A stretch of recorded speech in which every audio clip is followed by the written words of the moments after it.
Olá, adoradores do povo! Sejam bem-vindos a mais um vídeo aqui no Caneta Tinteiro. Meu nome é Camille Pezino e hoje, em parceria com a editora Aleph, a gente vai falar de uma rainha. Não é a rainha do crime dessa vez, eu sei que vocês estão acostumados, mas eu vou falar de uma escritora que não canso de favoritar. E eu estou falando de nada mais, nada menos do que ela, Ursula Le Guin. E ano passado a gente teve uma resenha por aqui de A Mão Esquerda da Escuridão e a gente vai trazer outro livro do ciclo Heinrich, que é Os Despossuídos. Então, vamos fazer um breve resumo, uma breve análise e falar um pouquinho desse livro. Vem conferir. Fazendo o resumo de Os Despossuídos. Antes de começar a falar sobre o enredo desse livraço, eu quero destacar uma coisa que eu acho muito importante, que é a geografia. Aqui a gente tem um planeta e a sua lua. O Ra seria o planeta e a Marri seria a sua lua. Claro que isso depende do ponto de vista. A gente tem aqui, antes de começar a narrativa em si, uma crise política em que parte da população estava muito insatisfeita com o processo ideológico, político, seja ele capitalista, seja ele socialista ou ditatorial, que são os três governos aqui implementados em Urrais, embora a gente veja mais do capitalista do que os dos demais. Aqui, essa população, 150 anos, seguindo a ideologia de Odo, que era uma mulher, resolveram ir para a Lua, ou seja, a Narris. E lá, que era um lugar para mineração, se tornou uma civilização. E essa civilização ela é anarcocomunista, o que significa dizer que eles seguem a ideia de comunidade e, ao mesmo tempo, eles não têm um governo controlando e regulando as suas ações. Então, esse é o cenário por detrás do enredo de Os Despossuídos. Os Despossuídos faz parte do ciclo Heinrich, e é esse ciclo que fala sobre relações intergalácticas de um povo, que é esse povo Heinrich. E aí a gente vai ver terranos, que no caso seriam a nossa representação, entre outros.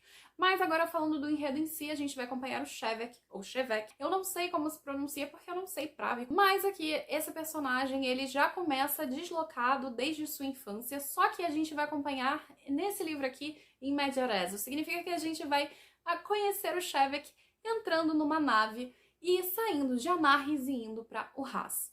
Então, a gente vai ver como esse cientista vai lidar com todas essas situações diplomáticas e vamos conhecer pouco a pouco da sua vida com o decorrer dessas páginas. Fazendo a análise de Os Despossuídos. Antes de começar essa resenha, eu quero pedir desculpas a Ju e também à editora Aleph, porque vocês me cederam em parceria o exemplar de Os Despossuídos, e eu demorei muito tempo para fazer essa resenha, primeiro porque eu tive problemas pessoais e segundo porque ler esse livro não é fácil. Ler esse livro e fazer uma resenha é pior ainda, porque há tanta coisa nessa obra e eu fiquei tão apaixonada e tão imersa nesse título que eu acho que eu não vou conseguir expressar tudo aquilo que eu senti durante a minha leitura, embora eu tenha me apegado emocionalmente mais à Mão Esquerda da Escuridão, e isso não é uma comparação, mas aqui eu simplesmente fiquei encantada por todas as críticas da Úrsula. E eu vou dividir essa resenha em 3 pontos. Primeiro, eu vou falar da ficção científica da Úrsula. Segundo, eu vou falar no período histórico que ela escreve esse título, que é muito importante pra gente entender o porquê que ela escreve, pra quem ela escreve. E não menos importante, eu vou falar da análise do texto, que é simplesmente um primor. E ela consegue misturar tudo e fazer tudo fazer tanto sentido que meu cérebro quase explodiu. Assim, eu quero começar falando primeiro sobre a ficção científica em si. A ficção científica, ela surge lá com a nossa querida e adorável Mary Shelley através da obra Frankenstein, ou O Prometeu Moderno. E quando a Mary Shelley, ela cria esse título, e é muito interessante, ela vai trazer um cientista que é obcecado por sua própria grandiosidade de descobrir o poder de dar a vida como Deus. Ao mesmo tempo, a gente tem outros cientistas, como em H.G. Wells, que são esses cientistas, embora em H.G. Wells eles sejam bem mais loucos também, que vão falar muito sobre a ética, sobre essa construção filosófica do que é ser o cientista, como aparece no Frankenstein também, e a gente vai ter também essa discussão étnico-científica. E eu acho incrível como a Úrsula, ela trouxe essa discussão aqui, mas não fez o Shevek ser louco. Esse é o primeiro ponto aqui que eu quero destacar, porque por mais que seja parecida com todas as obras de ficção científica que eu já li, ela continua se afastando cada vez mais a cada momento que eu penso nela. E eu digo isso porque, diferente, por exemplo, que a gente tem dos contemporâneos da Úrsula, de Isaac Asimov, em que o Isaac ele vai trazer a ciência, a cientificização, a tecnologia como ponto focal, a Úrsula vai fazer o contrário. Ela vai fazer, diferente do matemático, ela vai trazer aqui as ciências humanas. E vai fazer um show durante esse livro inteiro ao tratar sobre isso. Até porque ela espanca todos os regimes políticos de uma forma que eu nunca vi, mas que eu simplesmente amei. Então, o primeiro ponto é, a ficção científica da Úrsula, ela é bem diferente da ficção científica produzida naquela época. Isso não significa que hoje a gente não tem mais textos que se assimilam, mas ela em si vai trazer algumas particularidades que eu acho incríveis, como a questão desse cientista que não é louco, como essa ficção científica que vai para as ciências humanas. Claro que outros autores já fizeram isso, não foi só ela, mas a forma como ela fez foi tão incrível, tão inovadora para mim, que eu simplesmente continuo apaixonada e vou falar isso diversas vezes durante essa resenha. Então agora eu quero falar um pouquinho sobre o contexto histórico desse título. Primeiro que essa obra foi escrita em 1974, um aninho antes de acabar o que a gente conhece como Guerra do Vietnã.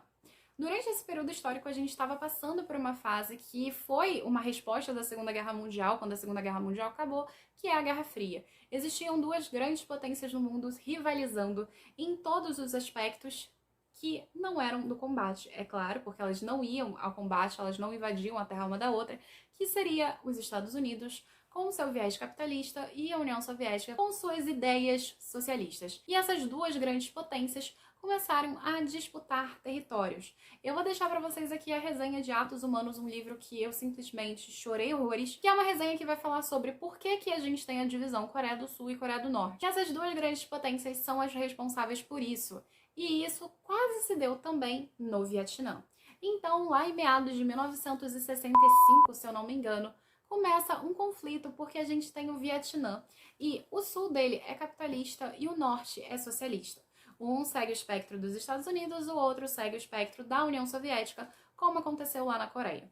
E aí, a gente tem uma questão aqui que é muito importante. Os Estados Unidos é ganancioso, como todo capitalista, que fica querendo abusar de quem é proletário. Então, a gente tem esse exagero de tentativa de controle porque os Estados Unidos temia muito a força da União Soviética no Vietnã. Então, o que os Estados Unidos fez? Financiou uma ditadura no Vietnã. E, por financiar essa ditadura no Vietnã, a população começou a se revoltar. E nisso começaram os problemas, porque os Estados Unidos resolveu enviar tropas, resolveu enviar várias bombas, mas bombas que tiveram nas guerras, etc e tal. Então, para vocês verem que os Estados Unidos se empenhou muito em politicamente conquistar o Vietnã, só que não conseguiu, porque ele sofreu uma pressão intensa, absurda da sua própria população. Os norte-americanos, eles não conseguiam entender porque os Estados Unidos, o governo estadunidense, estava tão interessado na guerra do Vietnã, ao ponto de fazer jovens, milhares de jovens, padecerem para a guerra, inclusive voltarem mutilados. E isso foi uma situação muito intensa, até porque os veteranos de guerra, e inclusive isso se respalda até nos dias atuais, com tudo que aconteceu ali no Oriente Médio, a população que volta desses lugares volta com diversos traumas, volta cheia de problemas e o governo não sustenta isso. O governo não consegue lidar com essa população. Então, a gente vai ter a Úrsula falando para essas pessoas. E vai ter uma discussão linda durante esse livro a respeito da guerra em si. E, cara, eu fiquei emocionada lendo porque ela foi, ao mesmo tempo, de uma forma tão crua e de uma forma tão nítida e tão certeira que eu fiquei, de novo, repito, e vou repetir diversas vezes, apaixonada. Mas, então, por que esse contexto importa tanto pro título aqui da Úrsula? Primeiro que ela tá falando com essa população norte-americana da época e ela tá criticando o posicionamento dos Estados Unidos também. E, claro, ela tá criticando todo esse movimento que, inclusive, a maioria dos hippies também fizeram. Então, o que vai acontecer nessa obra aqui, por que ela se assimila tanto ao que acontece no Vietnã? O nosso personagem principal, que vem de Anarres, que é esse lugar anarco-comunista, ele vai acabar indo para o Ras. E o que ele vai encontrar em Urraz? Em Urraz, eles têm 3 potências ali sendo discutidas, a Úrsula não comentou mais nenhum outro país, que é Iowa, que é esse lugar capitalista, que é o que a gente mais conhece, nos Estados Unidos da América. E a gente também vai ter Tu, que é um lugar que é socialista. E tanto Tu quanto Iowa, eles são lugares ali que estão rivalizando entre si. Só que eles não rivalizam invadindo um ao outro. Eles fazem isso usando Benbili, que é um lugar ditatorial. E qualquer semelhança com a realidade não é mera coincidência. E aí a Úrsula vai trazer essa crítica de uma forma muito bem construída através do ponto de vista de um anarcocomunista, ou seja, alguém que é contra o Estado e que trabalha ali como comunidade. Ou seja, tudo que um norte-americano não é e, ao mesmo tempo, ele é, porque nesse movimento a gente tem essa comunidade se revoltando com o governo. Então, esse livro aqui vai servir muito para quem gosta de anarquia, etc e tal. Embora a Úrsula vá espancar vocês também, sinto muito. Então, a gente agora pode entrar no texto e entender por que eu marquei tanto esse livro, que é simplesmente incrível. Mas antes de começar a falar sobre o texto em si, eu quero falar da teoria do Shevek, que eu acho que ela permeia a obra de uma forma tão incrível, tão intensa, tão deliciosa, que não tem como eu negar isso pra vocês. Vamos lá, a teoria do Shevek é a teoria da simultaneidade. Sabe a teoria da relatividade do Einstein? A Úrsula vai trazer isso aqui como base. Então, o que essa teoria vai dizer pra mim e vai dizer pra você? Ela vai dizer que uma coisa que acontece no passado acontece ao mesmo tempo no presente. Elas são simultâneas entre si. Ou seja, aquilo que representa o seu presente e aquilo que representa o seu passado são um movimento cíclico, que é exatamente como as culturas antigas cultuavam e a gente ainda cultua hoje com essa ideia de ano, com essa ideia de fases da lua, estações, etc e tal, porque o funcionamento é cíclico. Então a ideia do Shevek aqui é trazer todas as teorias, inclusive teorias religiosas, místicas, para esse ponto de vista da física. E é muito interessante. E vai também trazer a ética científica, que também é um ponto aqui que vai ser discutido pela Úrsula. Então, o que acaba acontecendo dentro dessa narrativa é que a gente vai ter um movimento cíclico em que as coisas acontecem ao mesmo tempo porque elas são simultâneas. E é por isso que o livro é dividido da forma que ele é dividido. Durante o tempo que eu estava lendo esse livro, eu comecei a me perguntar por que a Úrsula começa em medias res, ou seja, ela começa no meio da narrativa, quando tá tudo explodindo porque as pessoas estão tentando atacar o Shevek, e ao mesmo tempo a gente vai acompanhando esses percursos do passado do Shevek e ele em Murraz. Tudo isso estava conectado. E aí eu comecei a entender por que estava conectado quando eu entendi a teoria da simultaneidade. A Úrsula ela faz o texto como se fosse a teoria. Gente, essa mulher é simplesmente um gênio. Por que isso é tão interessante? Porque você vai entender por que o Shevek do presente funciona da mesma maneira do que o Shevek do passado e do Shevek que vai ser o futuro dele. Isso é incrível dentro do texto.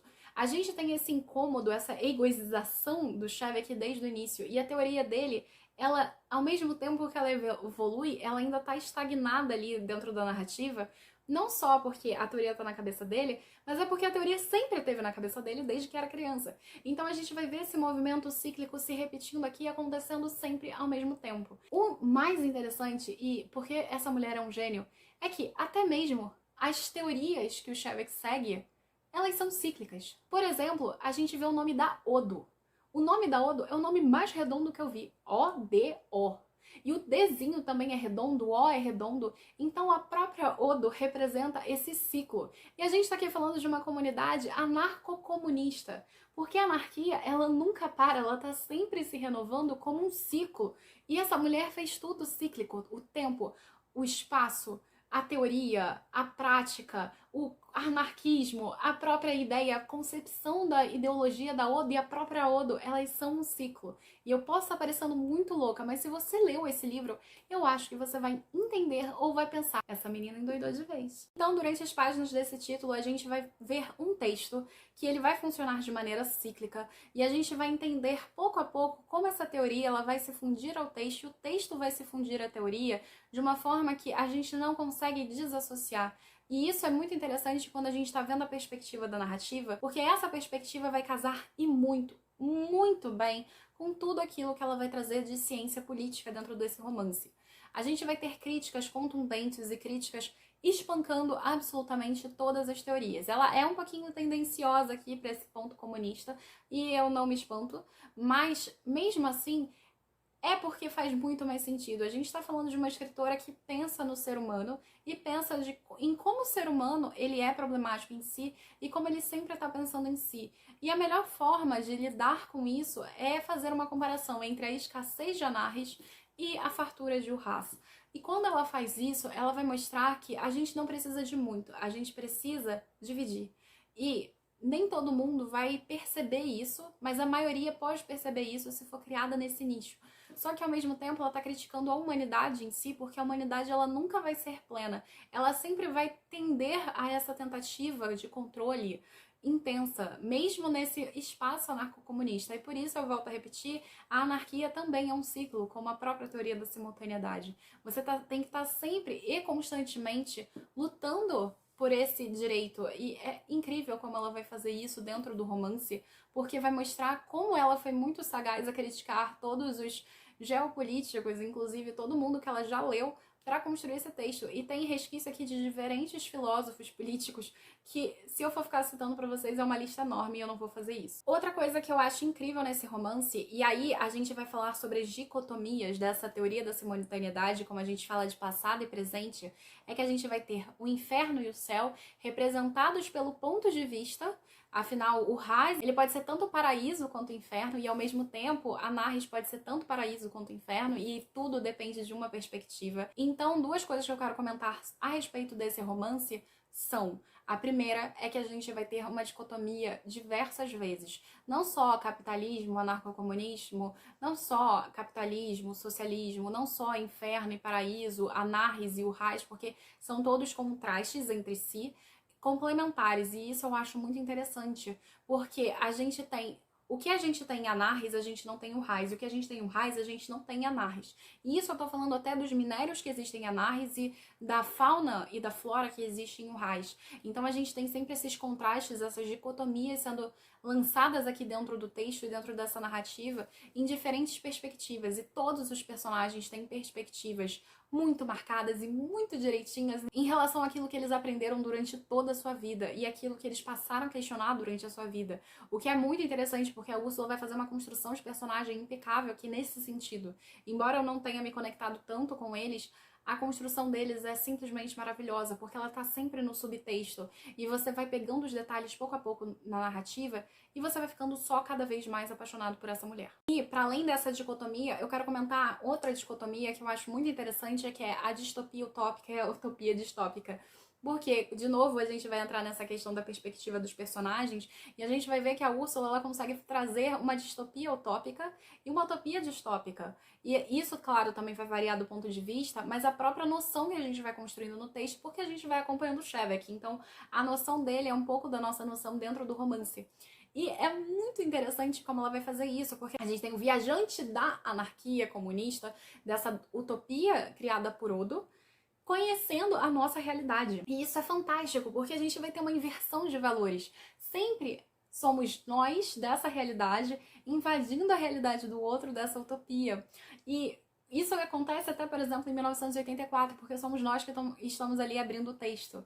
Mas não nesse momento aqui, a gente tem não um narrador personagem, mas um personagem que influencia o narrador, e a gente vai acompanhando essa distopia utópica, essa utopia distópica, e a gente vai se aprofundando na nossa própria realidade a partir dessa perspectiva. E de novo, volto a repetir, os personagens são tão bem construídos, a Úrsula consegue fazer tudo tão bem, e é impossível você não comprar essa ideologia do Shevek e ir apontando o dedo para todos esses regimes e falando, eles são insuficientes, porque o ser humano é insuficiente. E eu acho incrível como a construção do texto vai se dando aí, claro, com uma insinuação de esperança até o final, mas a forma como ela elabora é tão delicada e ao mesmo tempo tão atroz que é simplesmente apaixonante. Essa mulher, ela realmente conseguiu fazer nesse título diferentes conexões, diferentes perspectivas dentro da obra que eu acho sensacionais. E sem falar que ela repete o feito que ela faz em A Mão Esquerda da Escuridão aqui nesse romance, porque ela vai trazer língua e cultura influenciando a perspectiva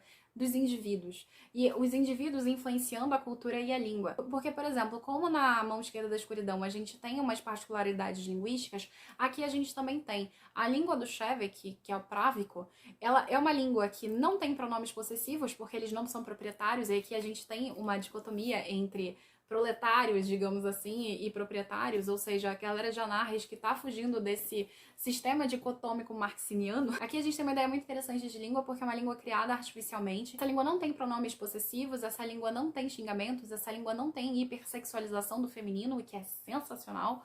Inclusive, esse romance aqui é uma utopia para mulheres, deixa eu deixar isso bem destacado, porque as mulheres aqui têm voz equivalente à dos homens de uma forma que a gente nunca encontrou por aí. Então, essa aqui é quase uma utopia feminina, vale destacar. Enquanto a gente tem um contraponto de Anarres, que é o Reich, que as mulheres elas não têm direito além da objetificação e ser posse do marido. E como você tira o espectro de posse de Anarres, a mulher nunca vai ser posse do homem, e aqui a gente tem uma equivalência, e isso é genial. Inclusive, quando ela vai tratar aqui sobre as relações amorosas, ela vai tratar sobre as relações homoafetivas, heteroafetivas, de uma forma tão incrível que é simplesmente natural, é um curso natural da vida.